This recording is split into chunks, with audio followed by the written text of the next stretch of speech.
মান ইজ্জত। এই কথা বলতে দে। তুই এদিকে আয়। আমার নাম অয়ন। আপনারা যেটা ভাবছেন আমি ওর প্রেমিক না, ওর সাথে আমার কোনো সম্পর্ক নেই। আমার একটা পরিচয় আছে, আমি একজন ফটোগ্রাফার এবং ফটোগ্রাফির সুবাদে ওর সাথে আমার পরিচয় হয়েছে। আসলে আপনাদের মেয়ে আপনাদেরকে অনেক কিছু বলতে পারে না বা পারছে না।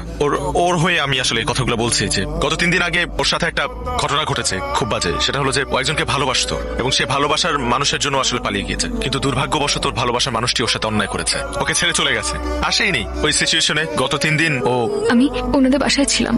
ওনার বাবা মা আমাকে নিজের মেয়ের মতো করে রেখেছিলেন। আমারও সময়টার মধ্যে ফুল সাপোর্ট দিয়েছিলেন ওনারা, অনেক যত্নে রেখেছিলেন আমাকে। ও আসলে মেন্টালি খুবই আপসেট ছিল। আমরা চেষ্টা করেছি ওকে সাপোর্ট দেওয়ার, এবং সব থেকে বড় কথা কি আঙ্কেল, ওরা খুব ভালো একটা মেয়ে, ওর ভুলটা বুঝতে পেরেছে। শুধু একটা রিকোয়েস্ট আপনাদের 4 জনের কাছে, ওকে না ওই আগের কথাটা আর মনে করিয়ে দিবেন না, ওকে কিছু বলবেন না, ও আবার আপসেট হয়ে যাবে প্লিজ। I am sorry. এমনটা আর কখনো করবি না। থ্যাঙ্কস ব্রাদার, তুমি আমার ফ্যামিলির জন্য যে কাজটা করেছো সেটার জন্য আমার ফ্যামিলি সারা জীবন তোমার কাছে কৃতজ্ঞ থাকবে। গত 3টা দিন আমাদের ফ্যামিলির উপর দিয়ে কি গেছে সেটা আমরা ছাড়া কেউ জানে না। বিনা থাকলে জিনিসটা হয়তো আরো খারাপ হতে পারতো। এটা তোমার বাসা মনে করবা, আমি আজকে থেকে আমার পরিবারের একটা অংশ। যখন মন চাইবে চলে আসবা। Thank you. চলো। না বা আরেকদিন। বাবা, তোমাকে কি বলে যে ধন্যবাদ দেবো সেই ভাষা আমার জানা নেই। তুমি আমাদের জন্য যা করেছো। শুধু দোয়া করবেন আমার জন্য। বাবা একটু চা খেয়ে যাবে। আন্টি আরেকদিন আসবো, আসি আজ।